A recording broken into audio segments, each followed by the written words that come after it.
পশ্চিমবঙ্গ রাজ্যে ইতিমধ্যেই সম্পূর্ণ একটি নতুন প্রকল্প চালু হয়েছে, শ্রমশ্রী প্রকল্প। এই শ্রমশ্রী প্রকল্পের আওতায় প্রতি মাসে 5,000 টাকা করে দেওয়া হবে। গত দুদিন আগেই রাজ্য সরকার ঘোষণা করেছেন। তবে এখন সকলেরই মনে একটাই প্রশ্ন, শ্রমশ্রী নতুন প্রকল্পের কি আবেদন শুরু হয়েছে? শ্রমশ্রী প্রকল্পে কারা কারা আবেদন করতে পারবেন এবং এই প্রকল্পের আবেদনের শর্ত কি রয়েছে? কিভাবে আপনারা আবেদন করবেন, অনলাইনে নাকি অফলাইনে? ফর্ম কোথা থেকে পাবেন, কিভাবে ফর্ম ফিল আপ করে কোথায় গিয়ে জমা করবেন, কোন কোন কাগজপত্র বা ডকুমেন্ট দিয়ে আপনাকে আবেদন করতে হবে, সমস্ত প্রশ্নের সঠিক উত্তর পেতে ভিডিওটি সম্পূর্ণ কন্টিনিউ করুন। শ্রমশ্রী প্রকল্প নিয়ে আপনার মনে যত সব প্রশ্ন রয়েছে সমস্ত প্রশ্নের উত্তর কিন্তু আজ এই ভিডিওতে পেতে চলেছেন। ভিডিওটি সম্পূর্ণ দেখলেই আপনি সমস্ত উত্তর পেয়ে যাবেন। ভিডিও শুরুর পূর্বে ছোট্ট রিকোয়েস্ট, যারা চ্যানেলে নতুন চ্যানেলটিকে সাবস্ক্রাইব করে রাখবেন। তো প্রথমেই অন স্ক্রিন দেখুন আপডেটে, পরিযায়ী শ্রমিকদের জন্য শ্রমশ্রী প্রকল্প শুরু করার ঘোষণা করেছিলেন মুখ্যমন্ত্রী মমতা বন্দ্যোপাধ্যায়। তার সেই নির্দেশ কার্যকর করতে বৃহস্পতিবার থেকে ময়দানে নামছে শ্রম দপ্তর। তো বুঝতেই পারছেন ইতিমধ্যেই কিন্তু ময়দানে নামছে শ্রম দপ্তর। মুখ্যমন্ত্রী ঘোষণা করেছিলেন শ্রমশ্রী নামাঙ্কিত একটি পোর্টালের মাধ্যমে ফিরে আসা পরিযায়ী শ্রমিকদের এই প্রকল্পের অধীনে আনা হবে। অর্থাৎ যারা ভিন রাজ্যে কাজ করতে গিয়েছেন, পশ্চিমবঙ্গে ফিরে এসেছেন, তাদের শ্রমশ্রী নামক পোর্টালের মাধ্যমে নাম নথিভুক্ত করা হবে। পোর্টাল চালু হতে এখনো 2-1 দিন বাকি থাকলেও মুখ্যমন্ত্রীর নির্দেশ মতো বৃহস্পতিবার থেকেই এ বিষয়ে কাজ শুরু করেছে শ্রম দপ্তর। তো বুঝতেই পারছেন পোর্টাল এখনো চালু হওয়ার 2-1 দিন বাকি থাকলেও শ্রম দপ্তর ইতিমধ্যেই কিন্তু কাজ শুরু করে দিয়েছে, এমনটাই জানিয়েছেন রাজ্যের শ্রমমন্ত্রী মলয় ঘটক। তিনি জানিয়েছেন পোর্টাল চালু হলে পরিযায়ী শ্রমিকদের তাতে অন্তর্ভুক্তির কাজ শুরু হবে। অর্থাৎ শ্রমশ্রী নামক পোর্টাল চালু হলে সেখানে পরিযায়ী শ্রমিকদের নাম অন্তর্ভুক্তির কাজ সম্পূর্ণরূপে শুরু হয়ে যাবে। কিন্তু তার আগে যেসব পরিযায়ী শ্রমিক ইতিমধ্যেই পশ্চিমবঙ্গে ফিরে এসেছেন তাদের অফলাইনে এই প্রকল্পের অধীনে আনার কাজ শুরু হবে। অর্থাৎ ইতিমধ্যেই যে সকল পরিযায়ী শ্রমিক পশ্চিমবঙ্গে ফিরে এসেছেন তাদের শ্রমশ্রী প্রকল্পের অধীনে আনার জন্য প্রাথমিক পর্যায়ে যে কাজ তা কিন্তু শুরু করে দেওয়া হবে। সেক্ষেত্রে শ্রম দপ্তরের প্রতিনিধিরা জেলায় জেলায় শিবির বা ক্যাম্প করে প্রাথমিকভাবে এই কাজ শুরু করবেন। অর্থাৎ প্রথম পর্যায়ে কিন্তু সেই সকল পরিযায়ী শ্রমিকদের কাগজপত্র নিয়ে রাখা হবে। এরপর পোর্টাল চালু হলে সেখানে কিন্তু তাদের নাম নথিভুক্ত করা হবে বলে জানিয়ে দেওয়া হয়েছে। অর্থাৎ প্রাথমিক পর্যায়ের কাজ কিন্তু শুরু হয়ে গিয়েছে। শ্রম দপ্তর সূত্রে খবর, মুর্শিদাবাদের, মালদহ এবং উত্তর দিনাজপুরের বহু পরিযায়ী শ্রমিক ইতিমধ্যেই আক্রান্ত হয়ে নিজ নিজ বাড়িতে ফিরে এসেছেন। বৃহস্পতিবার মূলত এই জেলাগুলিতেই শ্রম দপ্তরের প্রতিনিধিরা তাদের কাছে গিয়ে শ্রমশ্রী প্রকল্পে তাদের নাম নথিভুক্ত করবেন বলে জানা গিয়েছে। মুখ্যমন্ত্রীর নির্দেশ কার্যকর করতে কোনো রকম বিলম্ব চায় না শ্রম দপ্তর। তাই মন্ত্রী মলয়ের সঙ্গে আলোচনা করে এ বিষয়ে উদ্যোগী হয়েছেন দপ্তরের আধিকারিকেরা। বিজেপি শাসিত রাজ্যে আক্রান্ত পরিযায়ী শ্রমিকদের ফিরিয়ে আনতে বড় ভূমিকা নিয়েছিল পশ্চিমবঙ্গ পরিযায়ী শ্রমিক কল্যাণ পর্ষদ। পর্ষদের চেয়ারম্যান তথা রাজ্যসভার সাংসদ শামিরুল ইসলাম দিল্লিতে সংসদের অধিবেশনে ব্যস্ত ছিলেন। বৃহস্পতিবার সংসদের অধিবেশন শেষ হওয়ার কথা। তিনি কলকাতায় ফিরলে শ্রম দপ্তর পরিযায়ী শ্রমিক কল্যাণ পর্ষদকে সঙ্গে নিয়ে আনুষ্ঠানিকভাবে একটি বড় কর্মসূচি করবে, যেখানে পরিযায়ী শ্রমিকদের শ্রমশ্রী প্রকল্পে অন্তর্ভুক্তি তথা সুযোগ সুবিধা দেওয়ার কথাও প্রচার করা হবে বলে ইতিমধ্যেই জানা গিয়েছে। প্রসঙ্গত, বিজেপি শাসিত রাজ্যে বাংলার পরিযায়ী শ্রমিকদের উপর ভাষা সন্ত্রাসের বিরুদ্ধে তাদের যুদ্ধের অঙ্গ হিসাবে রাজ্যে ফিরে আসা পরিযায়ী শ্রমিকদের জন্য মাসিক ভাতা ঘোষণা করে দিয়েছেন মুখ্যমন্ত্রী। সরকারি সিদ্ধান্ত হয়েছে বাংলায় ফিরে এলে পরিযায়ী শ্রমিকেরা নতুন শ্রমশ্রী প্রকল্পের আওতায় মাসে 5,000 টাকা অনুদান পাবেন। বেশ কিছুদিন ধরেই পরিযায়ী শ্রমিকদের নাম অন্তর্ভুক্ত করা হচ্ছিল কর্মসাথী প্রকল্পে। তার জন্য চালু আছে একটি পোর্টাল। মুখ্যমন্ত্রীর নতুন ঘোষণা অনুযায়ী এবার ফিরে আসা পরিযায়ী শ্রমিকদের শ্রমশ্রী পোর্টালে নাম নথিভুক্ত করাতে হবে। প্রাথমিকভাবে ঠিক হয়েছে এই দুই পোর্টালের সেতুবন্ধন করে তথ্য মেলানো হবে।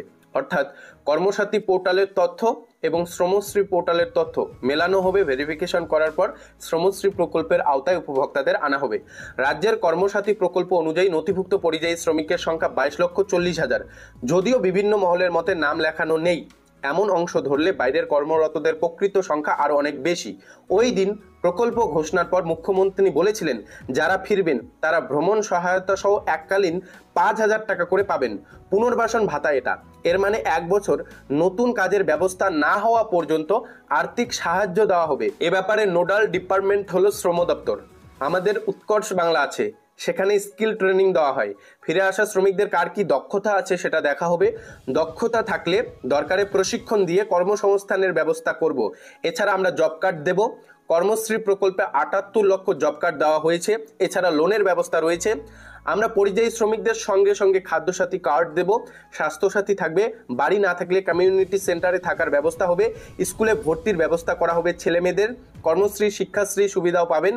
বাংলায় যে 22,40,000 শ্রমিক বাইরে আছেন তারা সকলে শ্রমশ্রী সুবিধা পাবেন।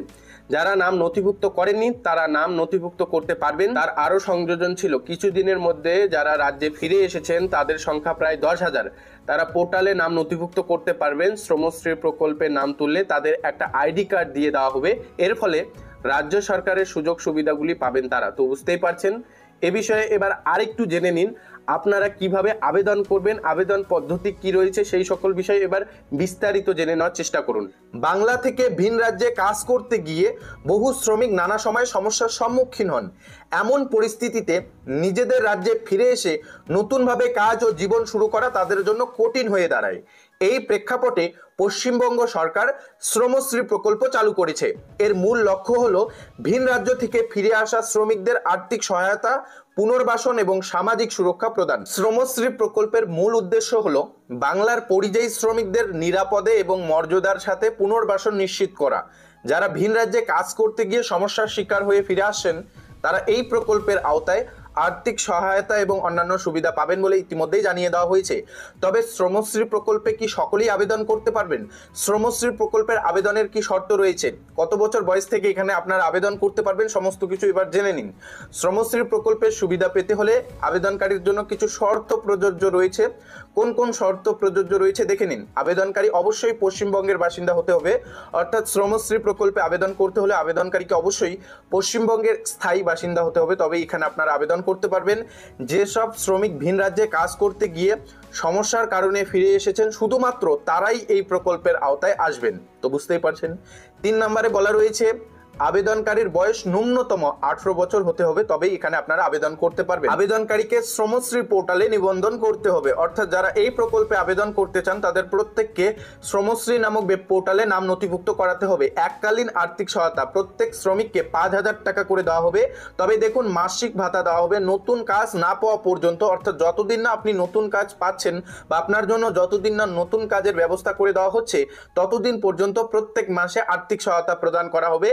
প্রতি মাসে 5,000 টাকা করে দেওয়া হবে বলে জানা গিয়েছে। পরিচয়পত্র, শ্রমশ্রী প্রকল্পের একটি বিশেষ পরিচয়পত্র দেওয়া হবে যারা আবেদন করবেন। সন্তানদের শিক্ষার সুযোগ, যারা শ্রমশ্রী প্রকল্পে নাম নথিভুক্ত করবেন তাদের সন্তানদের স্কুলে ভর্তি নিশ্চিত করা হবে। এখানেই শেষ নয়, খাদ্যসাথী এবং স্বাস্থ্যসাথী প্রকল্পের মাধ্যমেও সুযোগ সুবিধা দেওয়া হবে বলে জানিয়ে দেওয়া হয়েছে। তো এবার দেখে নিন শ্রমশ্রী প্রকল্পের আবেদন পদ্ধতি কি রয়েছে, কিভাবে আবেদন করবেন, অ্যাপ্লিকেশন ফর্ম কিভাবে ভরবেন, কোথা থেকে অ্যাপ্লিকেশন ফর্ম পাবেন, সমস্তটাই। তো দেখুন, প্রথমে আপনাকে শ্রমশ্রী প্রকল্পের অফিসিয়াল ওয়েবসাইটে ভিজিট করতে হবে। সেখানে নিউ রেজিস্ট্রেশন বলে অপশন পেয়ে যাবেন, সেই অপশানে আপনাকে ক্লিক করতে হবে। দেন আপনার নাম, ঠিকানা, মোবাইল নম্বর, ভিন রাজ্যে কাজ করার তথ্য, অর্থাৎ কোন রাজ্যে কাজে গিয়েছেন, কি কাজে গিয়েছেন বা কোন দেশে কাজে গিয়েছেন, কার আন্ডারে গিয়েছেন, কোন ঠিকাদারের আন্ডারে গিয়েছেন, সমস্ত বিবরণ দিতে হবে ইত্যাদি দিয়ে ফর্ম পূরণ করতে হবে। প্রয়োজনীয় নথিপত্র, অর্থাৎ শ্রমশ্রী প্রকল্পে আবেদন করার জন্য কোন কোন ডকুমেন্ট আপনাদের আপলোড করতে হবে বা জেরক্স কপি দিতে হবে, যেমন ভোটার কার্ড, আধার কার্ডের কপি, বাসিন্দা সনদ, শ্রমিক পরিচয়ের প্রমাণ ইত্যাদি আপলোড করতে হবে। আপনি যদি একজন শ্রমিক হয়ে থাকেন, ভিন দেশে বা ভিন রাজ্যে কাজে গিয়ে অবহেলিত হয়ে পশ্চিমবঙ্গ রাজ্যে ফিরে এসে থাকেন, তাহলে আপনি শ্রমশ্রী প্রকল্পে অ্যাপ্লাই করতে পারবেন এবং শ্রমশ্রী প্রকল্পের সুবিধা নিতে পারবেন। যতদিন না এই রাজ্যেই আপনার কাজের সুযোগ হচ্ছে ততদিন পর্যন্ত সর্বোচ্চ 1 বছর আপনাকে প্রতি মাসে সরকারের তরফে, অর্থাৎ রাজ্য সরকারের তরফে 5,000 টাকা করে ব্যাংক অ্যাকাউন্টে দেওয়া হবে এবং অন্যান্য সুযোগ সুবিধাও দেওয়া হবে বলে জানিয়ে দেওয়া হয়েছে। তবে আপনাদের জানিয়ে রাখছি, শ্রমশ্রী প্রকল্পের অ্যাপ্লাই সম্পূর্ণরূপে এখনো পর্যন্ত কিন্তু শুরু হয়নি। রাজ্য সরকার অর্থাৎ মুখ্যমন্ত্রী মমতা বন্দ্যোপাধ্যায় ঘোষণা করেছেন শ্রমশ্রী প্রকল্পের জন্য সম্পূর্ণ একটি পৃথক পোর্টাল খোলা হচ্ছে। সেই পোর্টালে শ্রমিকেরা নাম নথিভুক্ত করাতে পারবেন প্রয়োজনীয় ডকুমেন্ট দিয়ে। তবে এখনো পর্যন্ত পোর্টাল সম্পূর্ণরূপে খোলা হয়নি। যখনই অ্যাপ্লাই প্রসেস সম্পূর্ণরূপে শুরু হয়ে যাবে আপনাদের কিন্তু ভিডিওতে আপডেট জানাবো। তবে এই ভিডিওতে এটাই জানানো ছিল যে আবেদন শুরু হয়েছে কিনা, আবেদনের সময় কোন কোন ডকুমেন্ট লাগতে পারে, কি শর্ত রয়েছে এবং কারা আবেদন করতে পারবেন, কারা আবেদন করতে পারবেন না, সেটা কিন্তু আপনারা এই ভিডিও থেকে জানতে পারলেন। এই বিষয়গুলি নিয়ে আরও যদি আপনার মনে কোনো প্রশ্ন থাকে তাহলে আপনি কমেন্টে জানাতে পারেন।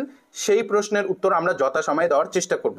তো এই ছিল আপডেট। যদি আপনার ভিডিওটি উপকারে এসে থাকে তাহলে অবশ্যই চ্যানেলটিকে সাবস্ক্রাইব করে পাশে থাকা বেল আইকনটি প্রেস করে অল নোটিফিকেশনটি অন করে রাখবেন।